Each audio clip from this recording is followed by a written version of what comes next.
Good evening, friends. Once again, I am available in front of you to discuss on the functions of RBI.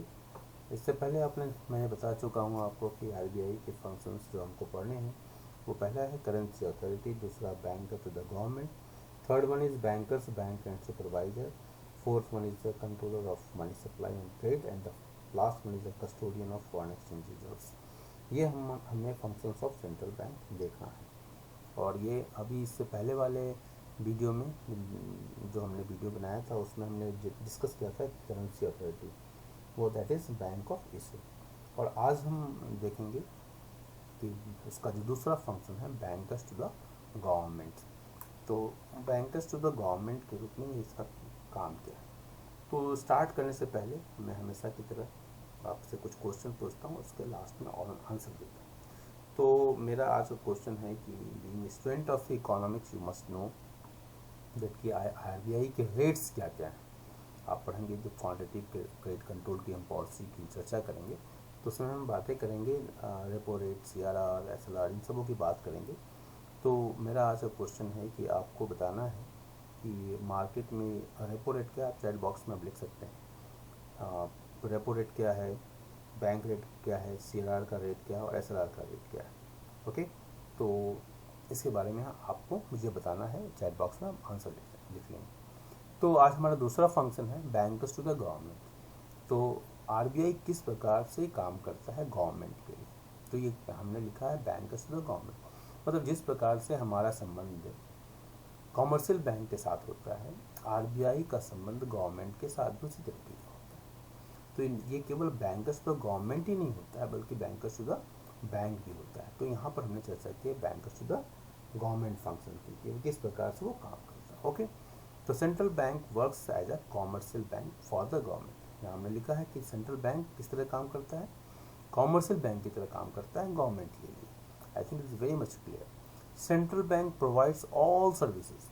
अब आप सोच लो, all services मैं कह रहा हूँ ना, तब तक आपके दिमाग में ये आ जाना चाहिए कि वो कौन कौन से सर्विस है जो हमको हमारा कैनरा बैंक, हमारा एसबीआई, हमारा कोटक महिंद्रा, हमारा यूबीआई, जो भी central bank provides all services and facilities to the government like ordinary banks provide services to the public. जिस प्रकार के सामान्य बैंक हम लोगों को सर्विस प्रोवाइड करते हैं, वही काम ये जो हमारा सेंट्रल बैंक है, आरबीआई है, जिसकी स्थापना 1934 में हुई थी, 1934 आरबीआई एक्ट 1934 की तरह, जिसके गवर्नर अभी कौन है, शक्तिकांत दास जी। कहाँ के हैं, सोच लेना।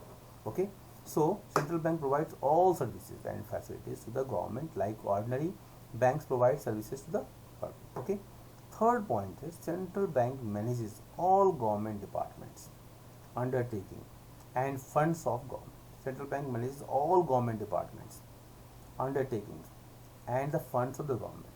Okay, so जितने भी गवर्नमेंट के डिपार्टमेंट हैं और उसके अंडरटेकिंग्स एंड और गवर्नमेंट के फंड्स, उसको मैनेज करने का मतलब लेना नहीं होता है। मैनेज करने का मतलब होता है कि समय आने पर देना और उसको सही तरीके से एलोकेट करने के लिए गाइडलाइंस देना, समझाना। ओके, तो central bank manages all government departments, undertakings and the funds of government.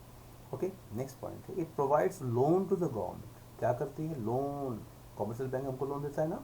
Okay, कितनी बार आपने लोन लिया होगा, home loan, personal loan, bike के लिए लोन, कार के लिए लोन। ओके, तो it provides loan to the government when expenditure exceeds the revenue. जब एक्सपेंडिचर सरकार के खर्चे बहुत ज़्यादा हो जाते हैं और रेवेन्यू कम होती है तो भाई उसको पूरा करना पड़ेगा ना। हाँ, जैसे हमारे घर में पैसे कम होते हैं, हम तो कार खरीदना है, पैसे कम है, क्या कर लोन लेते हैं। मकान लेना है तो पैसे कम है तो क्या करें, लोन लेते हैं। तो it provides loan to the government when expenditure exceeds the revenue. It provides for short duration, समय अवधि ज़्यादा लंबी नहीं होती, शॉर्ट ड्यूरेशन के लिए होता है।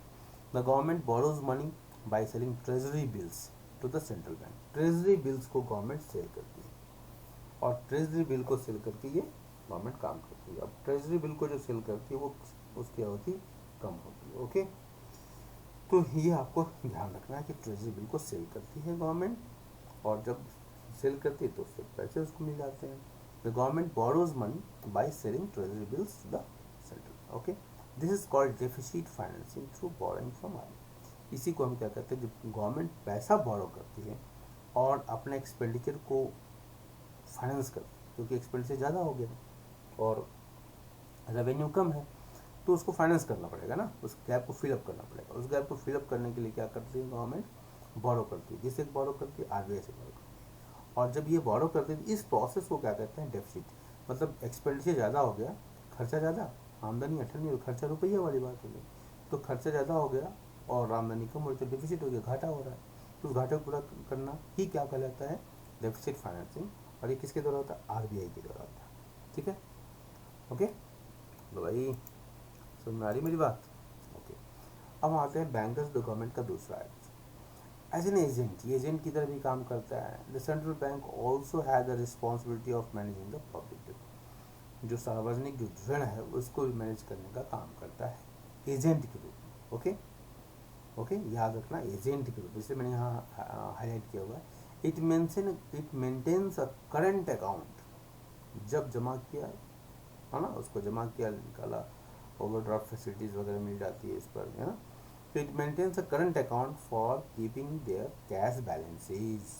ओके, तो गवर्नमेंट अपना करंट अकाउंट मेंटेन करती है, किसके साथ, कस्टमर भी जो होते हैं ना, नॉर्मल जो सिटीजन्स होते हैं, वो कमर्शियल बैंक के साथ करंट अकाउंट आपने पढ़ा होगा कमर्शियल बैंक वाले सेक्शन में।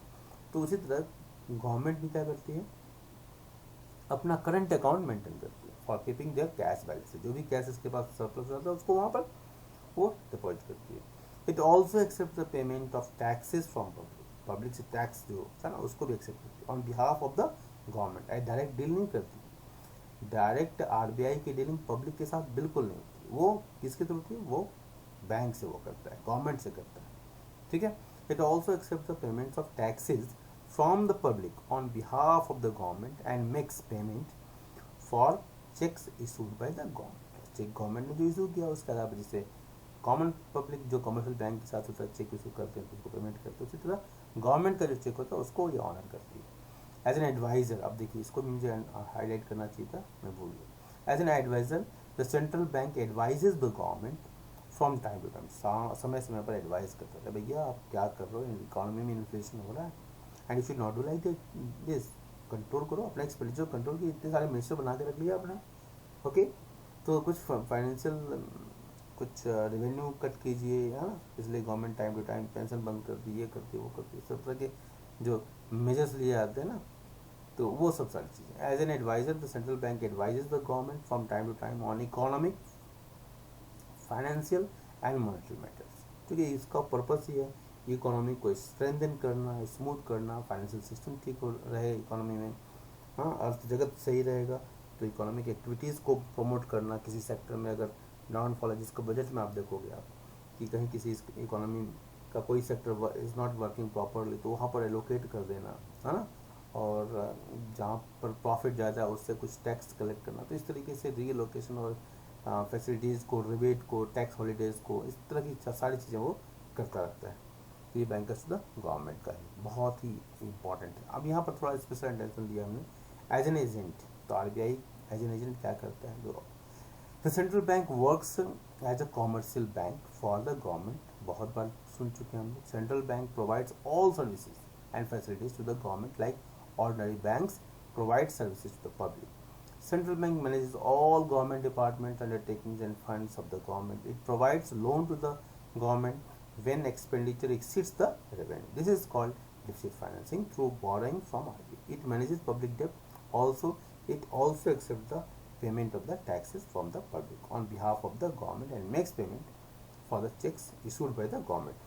तो ये हमने इसको एज एन एजेंट दिखा। अब हम इसको हम यहीं पर एंड करेंगे, लेकिन हमने आपसे प्रॉमिस किया था कि आपको बताना क्या है कि पॉलिसी डेट्स क्या है। जिन लोगों को आता है वो लोग लिख चुके होंगे, और जिन लोगों को नहीं आता है उनके लिए पॉलिसी रेट्स हमारे हैं। पॉलिसी रेपो रेट क्या है, 4%। रिवर्स रेपो रेट क्या है, 3.35%। आप जनरली देखेंगे यही होता है कि रेपो रेट से रिवर्स रेपो रेट कम होता है। तो 4% है और से 3.35%, मतलब 0.65% वो कम है।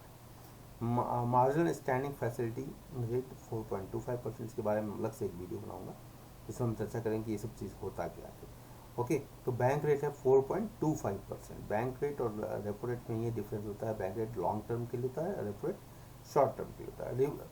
रिजर्व रेशियोज, CRR क्या है, CRR का परसेंटेज क्या है 4%, मतलब कि पॉलिसी रेपो रेट और CRR का परसेंटेज बराबर है।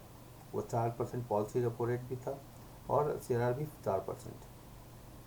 4% के आसपास बहुत सारे रेट है। रेपो रेट 4% है, मार्जिनल स्टैंडिंग फैसिलिटी रेट जो 4.25% है, बैंक रेट 4.25% है, CRR 4% है, SLR 18%। SLR ज़्यादा होता है और वो CRR कम होता है। CRR 4% है और SLR 18% है। ये मैं आपको बताऊँ। इसके अलावा बेस रेट है 7.40% टू 8.80% है, लैंडिंग और डिपॉजिट रेट जिसको कहते हैं। MCLR ओवरनाइट ये 6.55% टू 7% के आसपास है और सेविंग्स डिपॉजिट रेट है 2.70 से 3% सेविंग, मतलब इसमें बहुत ही कम सेविंग डिपॉजिट्स है। इसलिए जानबूझ के गवर्नमेंट ने ऐसा किया हुआ ताकि इस पैंडेमिक में लोग खर्च करें, जितने ही खर्च करेंगे इकोनॉमिक एक्टिविटी होगी और इकोनॉमी को बूस्ट मिलेगा। इसलिए इसमें डिपॉजिट रेट जो है ना बहुत कम रखे हुए हैं सेविंग के लिए।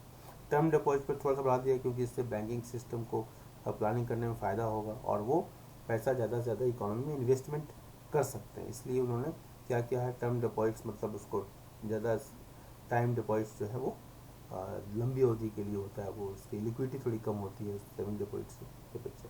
तो 4.9% टू 5.50% उन्होंने रखा हुआ है। ओके, इसके अलावा मार्केट ट्रेंड जो दिखाए देते हैं, मनी मार्केट में देखा जाए तो कॉल रेट्स 1.9% से 3.40% है। अब इस तरीके के बहुत सारे रेट्स हैं जिसके बारे में हम बहुत ज़्यादा चर्चा नहीं करेंगे। तो ये हमने आज का ये देखा कि हमने अलग से एक क्वेश्चन एक्स्ट्रा देखा। चलिए, मुझे उम्मीद है कि आपको पसंद आएगा। अपने ओपिनियन, अपने सुझाव जरूर दें ताकि मुझे और मोटिवेशन मिले। Thank you, bye bye dear friends, bye.